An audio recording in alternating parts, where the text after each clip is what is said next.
Hi, welcome to another video. This is going to be a quick, short and to the point video about one way that you can level up your photography game. Now, when we talk about the foundations of getting a good photo, there's three main things that we want to think about. First, you get your composition, what you want to take a picture of. Here you can see we've got these nice sort of golden brown ferns. Now these ferns lead right down towards a nice wooden path. That's the composition. It's really simple. It's not going to win any awards, but it's a nice picture. Next, we want to think about how sharp our photo is. Now in this situation, I'm going to focus on the furthest point, which is down the path there.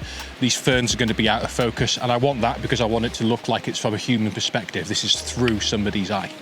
And then third, and the point of this video, probably the most important thing so that you've got a photo to work with, is getting your exposure right.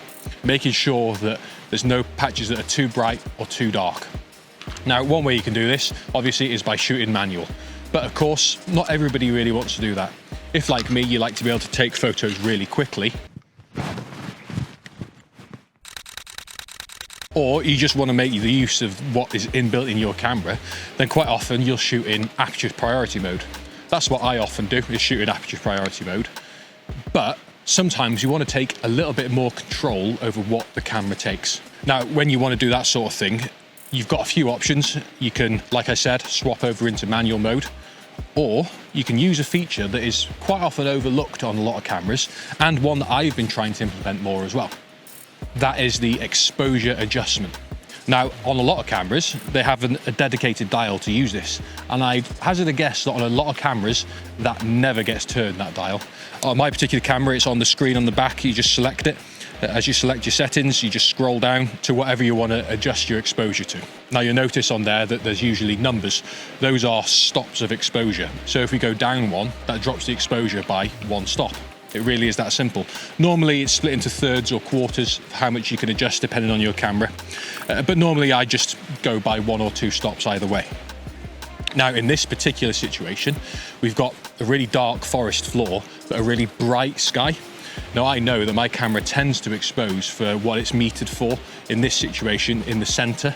So it'll take a look at the center of the image that I want to take and it'll expose for that. In this situation, that's a really dark scene. So I know that it will overexpose this image. So in order to get over that, what I could do is just take that adjustment bar, take that exposure adjustment, put it down by one stop, take the picture. Now, if we compare that to what the camera thinks the exposure should be,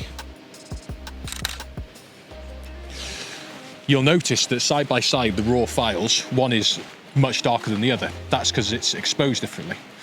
Now, you can adjust exposure in post later on in Lightroom or whatever software you use.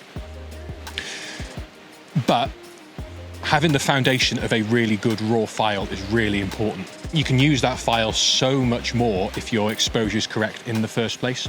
So by doing this, I know that I've not got any blown out highlights in the sky. And that means that I can adjust my exposure in post and be confident that I've not lost any detail in that picture. It's sort of like a stepping stone between using aperture priority and using manual. You let the camera do most of the work, but you ultimately take the most control, and that's what we want as photographers. So try using your exposure adjustment a little bit and let me know how you get on with it down in the comments if you want, or tag me in your photos on Instagram or Vero. My socials are here if you want to follow me on there. If you use that feature on your camera, then it really can make a world of difference to the photos that you end up with at the end of a shoot. And you'll probably find that you have a lot more to work with later on as well. So I hope you found that helpful. I hope it's made sense as well. If you're not already subscribed, please consider that as well. I'd love to get to 10,000 subscribers by the end of this year. That would be unbelievable to get 10,000 subscribers in my first year. It really would make my day. And I'm planning on making a special video if I do get to 10,000 subscribers by January. So if you're not already subscribed, please just press that button. It would make the world of difference. And if you found this video helpful, give it a like as well so that other people can find it. If you want to watch another video where I talk about exposure bracketing, which is very different and another skill that you really want to learn, then watch this video here, and I'll see you next time.